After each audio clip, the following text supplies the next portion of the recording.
اعوذ باللہ من الشیطان الرجیم بسم اللہ الرحمن الرحیم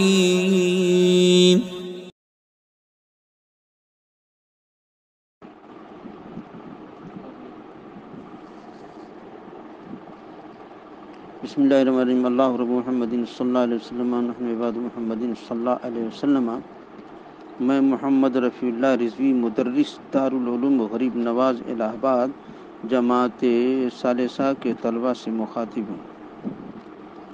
اب یہاں سے مصنف علیہ رحمہ علامہ ابن حاجب فرماتے ہیں العجمۃ شرطها ان تکون علمیۃ فی العلم عجمیت وتحرک الاوسط او زیادت علی الثلاثہ فلوح منصرف والشطر و ابراہیم ممتنع۔ اجماع اس کی شرط ہے کہ علم کی طرف منسوب ہو عجمی لغت میں، اور اس اسم کا متحرک ہونا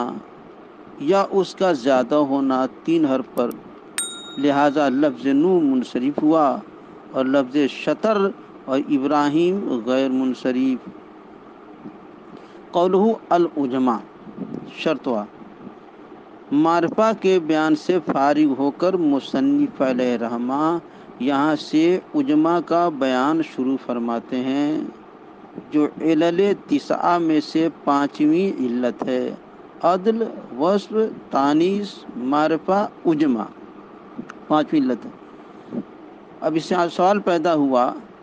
کہ عجماء کو علل 9 سے شمار کرنا درست نہیں، کیونکہ عجماء اس اسم کو کہتے ہیں جو غیر عربی لغت میں کسی معنی کے لیے موضوع ہو، تو یہ از قبیل اسماء ہوا جیسے معرفہ تھا، اور علل 9 از قبیل صفات اسماء ہیں۔ جواب یہ ہے کہ یہاں پر عجماء سے مراد یہ ہے کہ لغت غیر عرب میں اسم کا کسی معنی کے لیے موضوع ہونا، جس طرح المعرفہ سے تعریف مراد تھی، سے تعریف مراد تھی۔ اب کہہ رہے ہیں کہ بتایا تھا کہ وہ شرط ان تکون علمیتاً، سوال علمیت میں یا مصدری ہے،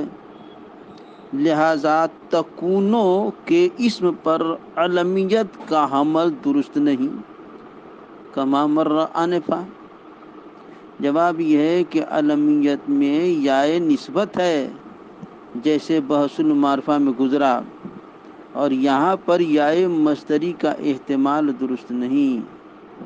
کیونکہ علمیت عجماء کی نوع نہیں ہے جیسے تعریف کی تھی، لہذا تعویل مذکور جاری نہ ہوگی۔ اب معنی عبارت یہ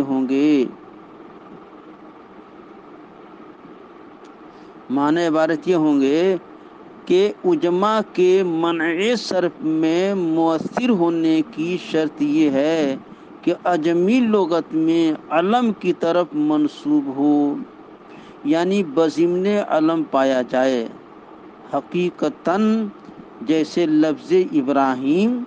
کہ عجمی لغت میں علم ہی ہو کر مستعمل ہے،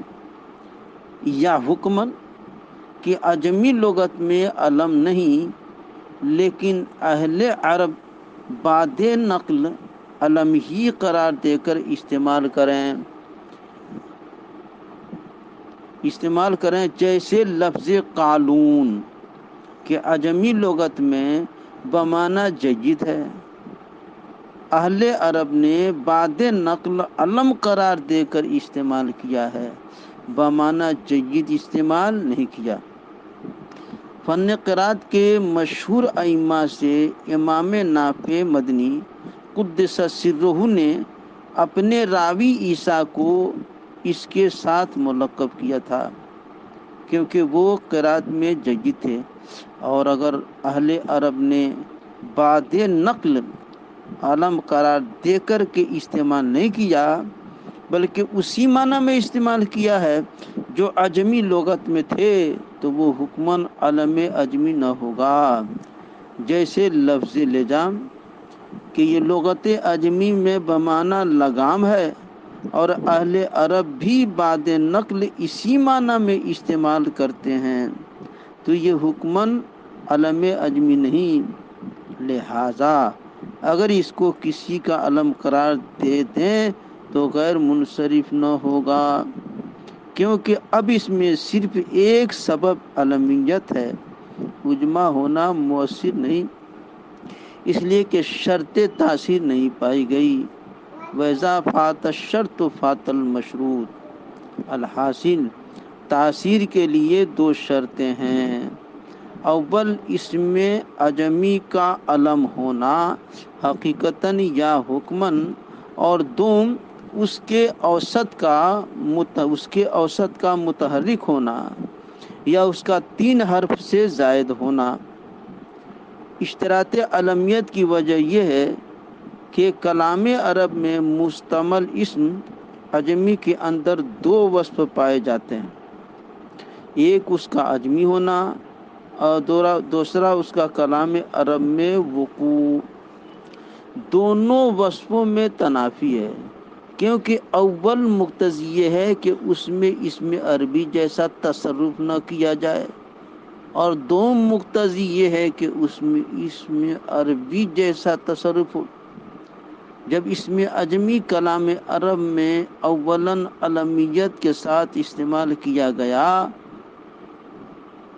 تو الف لام کا دخول اور اضافت دونوں ممتنع ہو گئے، کیونکہ علمیت ان دونوں کے منافی ہے۔ جیسے عربی اعلام میں ان پر الف لام داخل نہیں ہوتا، نہ ان کی اضافت ہوتی ہے،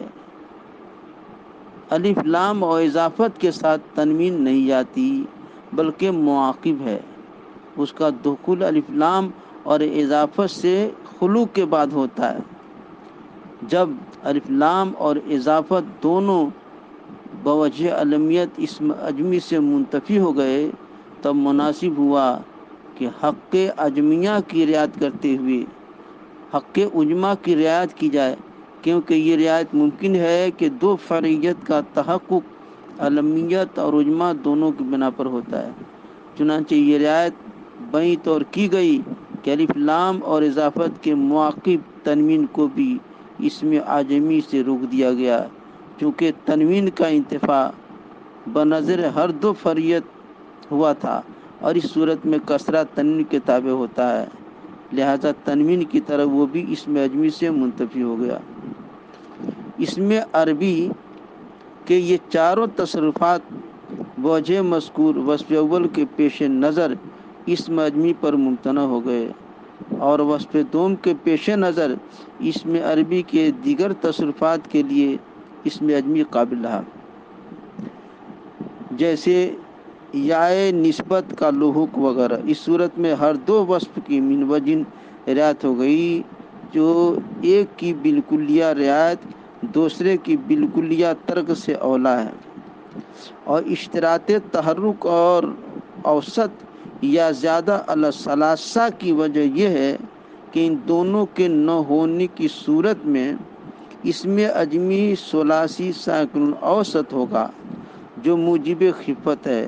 کہ ثلاثی بنسبت رباعی وغیرہ خفیف ہوتا ہے، اور ساکن الاوسط بنسبت متحرک الاوسط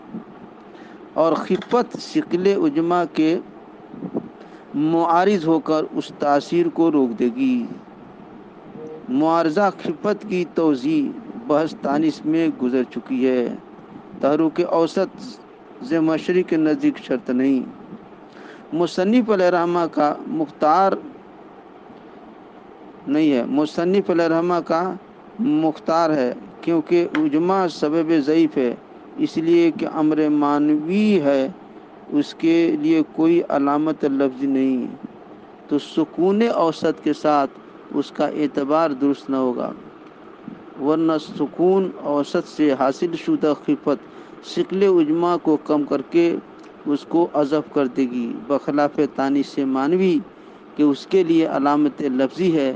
جو بحالت تصغیر ظاہر ہوتی ہے، لہذا تانیث معنوی کے لیے نوع قوت ہوئی تو سکون اوسط کے ساتھ اس کا اعتبار اور عدم اعتبار دونوں جائز ہیں، دونوں اعتبار جائز ہیں۔